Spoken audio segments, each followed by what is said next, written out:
here in the aFe shock fill lab, and we're working on shocks from one of our local racer customers. We brought them in for revalving and just a general refresh for the season.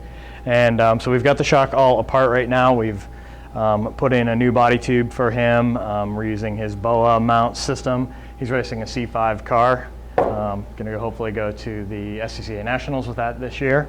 So we're going to go through the fill procedure, show you basically from the body tube and shaft assembly all the way through the fill process. So first thing we'll do is we'll take the piston and seal assembly and load it into our fill collar. The first unit that goes in is the floating piston, the separating piston.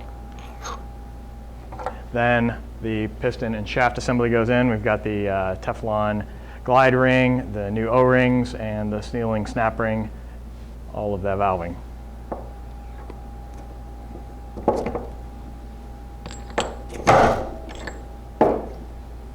It's loaded into the fill collar and ready to go into the fill machine itself. We'll walk over that way. Okay, so we're going to put the customer's rebuilt body tube assembly into the machine.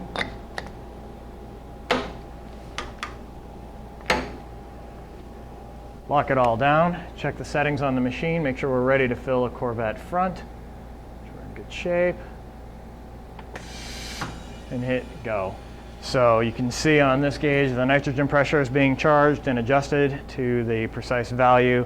The oil charge is pulling from the degas container, and it's measuring the right amount of oil to put into the shock. After a couple of seconds, we're going to have the oil volume correct, and then it will push in the oil charge and then put in the guide end and sealing system. It's doing the oil charge right now. And now the rest of the components go up into the shock, and the snap ring holds it all in place.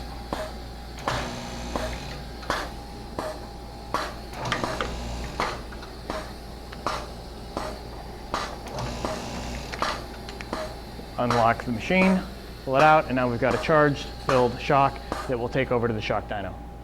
So every shock that we fill here at aFe Control in the shock lab goes through the dyno process. It goes through, each of them goes through twice after a quarantine period to check for gas and oil loss or potential gas and oil loss. It's part of the quality control process. We're also looking at the force curves, the damping curves on every shock that we're building to make sure they meet our standards. We're going to load our customer's shock in that we just rebuilt, put in our metering rod and our guide end, and then we'll load it into the machine.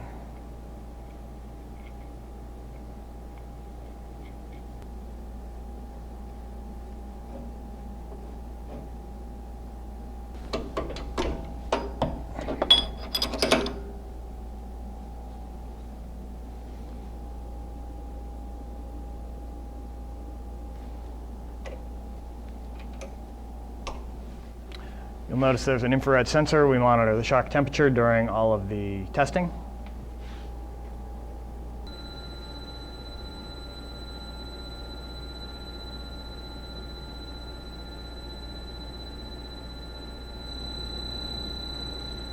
This is the velocity portion of the test. We just got them with a 1 inch per second.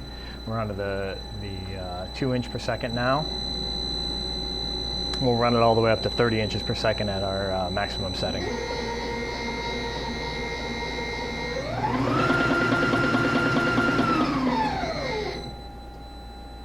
On the screen you can see the characteristic curves from that dyno. The orange, red graph displays that particular shock. Zoom in a little bit.